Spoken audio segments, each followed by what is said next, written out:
just resigned from my dream job after experiencing disability discrimination. This is part 6-7.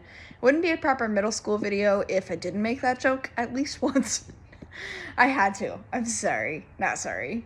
Anyway, where I left you off, I had just joined the union and filed a request for advocacy assistance after my principal said that the supports that have been added to my accommodation plan were requested by the district. So the union rep calls me and we chat about the situation, and the union rep agrees. She says, yes, this does sound like discrimination to me. I'm going to be on your campus next week. Let's meet with the principal then. She thought about meeting sooner, but I said, you know what? It's okay. I would rather us all three be in person. So we agreed to meet that week. The week that we were going to meet, I had to go to a district training. Ew, sadness. And what had happened was I ended up bribing my kids, because if you remember from the last video, they were awful for the sub. They completely ran a riot, so I bribed them. I said, listen, I'm going to a district training. You behave yourself for the sub. I will bring you Otter Pops. Deal? They basically pinky promised. They swore on everything holy and sacred that they would behave themselves for Otter Pops. They were bought in completely. So I went to my training. I come back the next day. We have a PLC.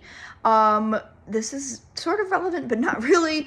The person in charge of 8th grade ELA went around and was asking everybody how they were feeling about the quarter, going into the next quarter, and completely skipped me. I was sitting right by OG, and they talked to OG, they talked to newbie, they talked to everybody in the room except for me.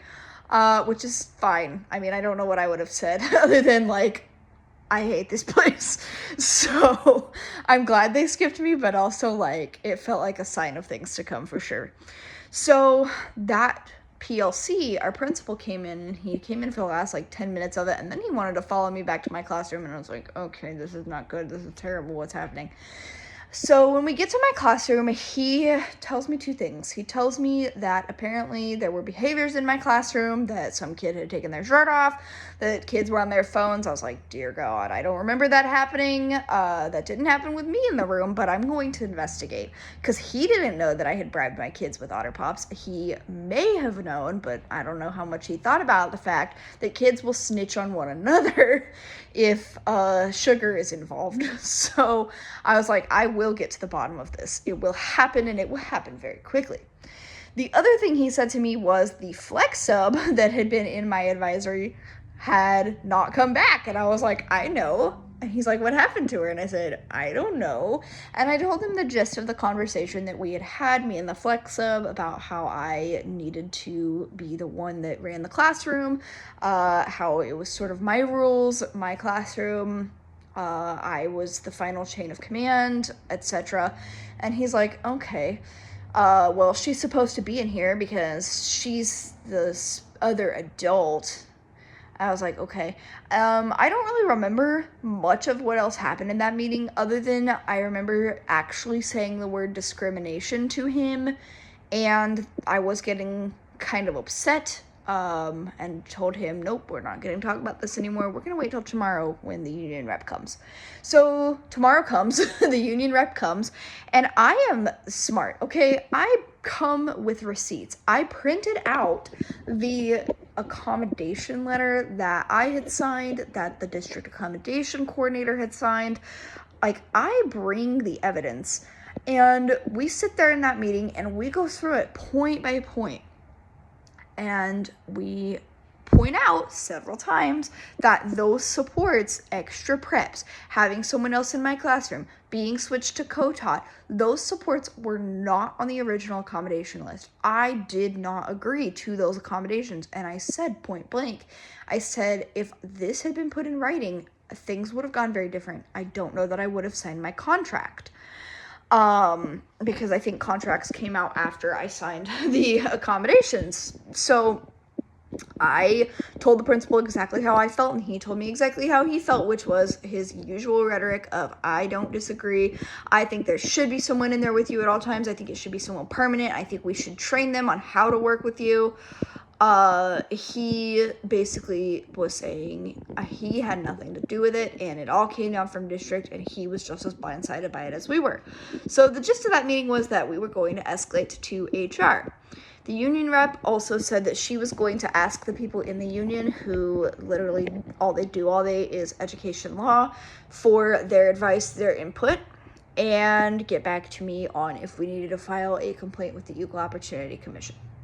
So the next day, or maybe it was Monday, because we met on a Thursday, and I don't know if she tended to me on that Friday or the Monday, I don't remember.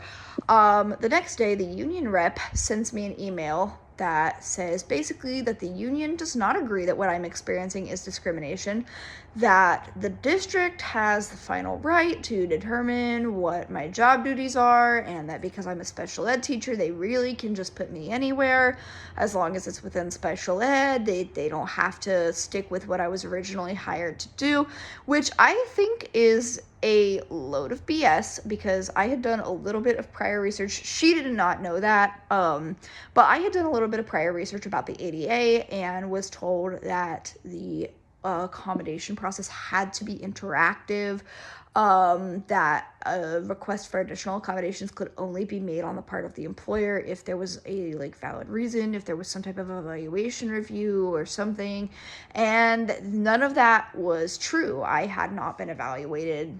Nothing had happened.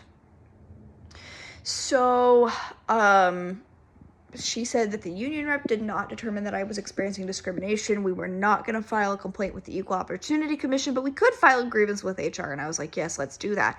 I had stopped. The case was not about me at this point. I was no longer concerned with my own self necessarily, and I really just wanted to make things better for the next disabled employee that the district encountered. I wanted to make a lesson of my situation for the district, and so I wanted to finish the case out to its fullest and escalate it as high as we needed to. So we filed a grievance with HR for not sticking to what was in writing, for not putting in writing what their plan was for me to agree to, basically for not being transparent. So a week goes by, I get evaluated by my assistant principal. My evaluation was fine, although I'm pretty sure the software for me to sign it and state that I agreed with the evaluation was inaccessible. It doesn't matter now, obviously. But I get evaluated, my birthday happens. It was the most miserable birthday ever, just being completely transparent, because I was dealing with all of this, plus my service dog being retired. It was just really rough. Then the week after, the union rep asks me to call her and says she has information for me.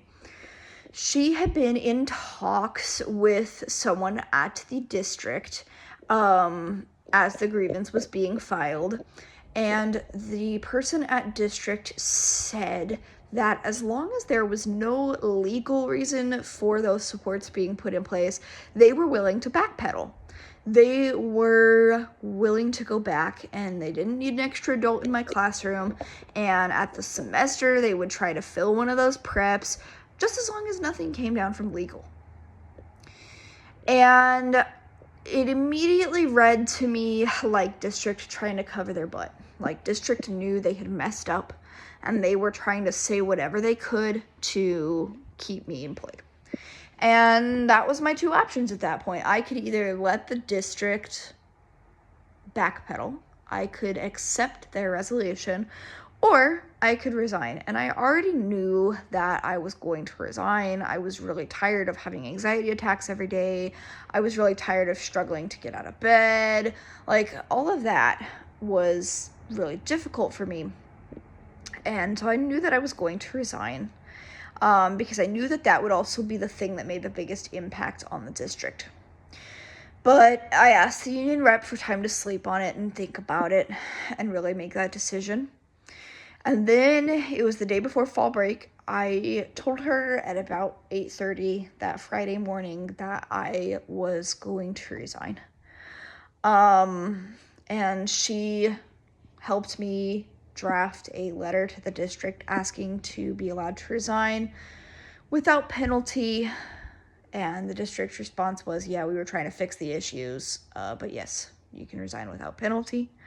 So I resigned, and I set my last day of resignation to be 2 weeks after fall break so that I could continue to get my paycheck through fall break. And I left. I did not say goodbye out loud to the kids because I didn't want to explain what had happened. But I hope that those kids are okay. They were wonderful kids. And I hope that they have amazing lives because they deserve nothing but the best. And I did tell Newbie because I knew that it would impact her, but I didn't tell Newbie the full story because I really wanted things to end cordially. So I didn't say the word discrimination to her at all, because she had been a large part of it.